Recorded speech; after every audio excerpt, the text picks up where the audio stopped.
മലപ്പുറം പന്തല്ലൂരിൽ യുവതിയെ ഭർത്തൃവീട്ടിൽ തൂങ്ങി മരിച്ച നിലയിൽ കണ്ടെത്തി. പന്തല്ലൂർ സ്വദേശി നിസാറിന്റെ ഭാര്യ തെഹദിലയാണ് മരിച്ചത്. ഗാർഹിക പീഡനമെന്നാണ് യുവതിയുടെ കുടുംബത്തിന്റെ ആരോപണം.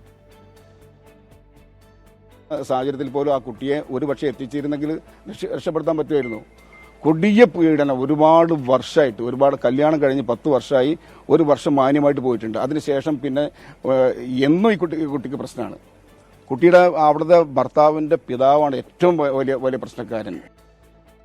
സമീർ ബിൻ കരീം വിശദാംശങ്ങളുമായി. സമീർ, കുടുംബത്തിന്റെ ആരോപണം എന്താണ്?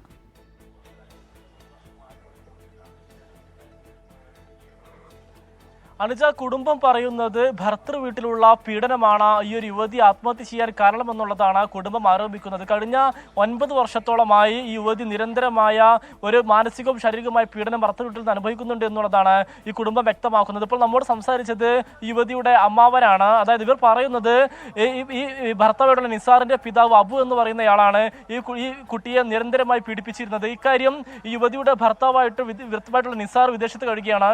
ഇവർക്കും ഇദ്ദേഹത്തിന്റെ കുടുംബത്തിന് കൃത്യമായിട്ട് അറിയാമെന്നുള്ളതുമാണ് ഇദ്ദേഹം പറഞ്ഞു വെക്കുന്നത്. അതോടൊപ്പം തന്നെ നേരത്തെ പലതവണ പ്രശ്നം ഉണ്ടാകുമ്പോഴും വീട്ടുകാർ തമ്മിൽ സംസാരിച്ച് മധ്യസ്ഥത വഹിച്ച് സംസാരിച്ച് ഒത്തുതീർപ്പാക്കി വീണ്ടും തിരികെ ഭർത്തൃ വീട്ടിലേക്ക് പോകുന്നതായിരുന്നു പതിവ്. എന്നാൽ ഇത്തവണ അത് സഹിക്കുക വയ്യാതെയാണ് കുട്ടി ആത്മഹത്യ ചെയ്തത് എന്നുള്ളതാണ് ഈ കുടുംബം ആരോപിക്കുന്നത്. ഇന്നലെ രാത്രി 9 മണിക്കാണ് ഈ ഭർത്തൃ വീട്ടിൽ നിന്നും ഈ ഭാര്യ പിതാവായിട്ടുള്ള ഈ അബു എന്ന് പറയുന്നയാൾ ഈ യുവതിയുടെ സഹോദരനെ വിളിച്ചു പറയുന്നത് ഇങ്ങനെ ഒരു ബുദ്ധിമുട്ട് വീട്ടിലുണ്ട് എന്നുള്ളത്. അപ്പോൾ ഈ സഹോദരൻ അന്വേഷിക്കുകയാണ് എന്താണ് സംഭവിച്ചതെന്ന കാര്യം. അപ്പോൾ അദ്ദേഹം ഈ യുവതി ആത്മഹത്യ ചെയ്തു എന്നുള്ളതാണ്, വളരെ നിസ്സാരമായി പറഞ്ഞു എന്നുള്ളതാണ് ഈ കുട്ടിയുടെ സഹോദരൻ വ്യക്തമാക്കുന്നത്. ഇങ്ങനെ രാത്രി ആശുപത്രി കൊണ്ടുപോകാൻ ആവശ്യപ്പെട്ടെങ്കിലും മരിച്ചു കഴിഞ്ഞു ഇനി കാര്യമില്ല എന്നുള്ളതായിരുന്നു ഈ ഭർത്തൃ വീട്ടുകാരുടെ ഒരു നിലപാട്. തുടർന്ന് മഞ്ചേരി പോലീസ് എത്തിയാണ് ഈ മൃതദേഹം ഇവിടെ നിന്ന് മാറ്റുക. ഇപ്പോൾ നിലവിൽ മഞ്ചേരി മെഡിക്കൽ കോളേജ് മോർച്ചറിയിലാണ് ഈ യുവതിയുടെ മൃതദേഹം ഉള്ളത്. പ്രധാനമായും ഈ കുടുംബത്തിന്റെ ഒരു ആവശ്യം എന്ന് പറയുന്നത് ഈ നിസാറിന്റെ പിതാവ് അബു എന്ന ആൾക്കെതിരെ കേസെടുക്കണം, അതോടൊപ്പം തന്നെ മാതാവിനെതിരെ കേസെടുക്കണം, ഒടുവിൽ നിസാറിനെതിരെ കേസ് വേണമെന്നുള്ളതാണ് കുടുംബത്തിന്റെ ആവശ്യം. പ്രധാനമായും ഇവരാണ് മരണത്തിലേക്ക് തള്ളിവിട്ടത് എന്നുള്ളതാണ്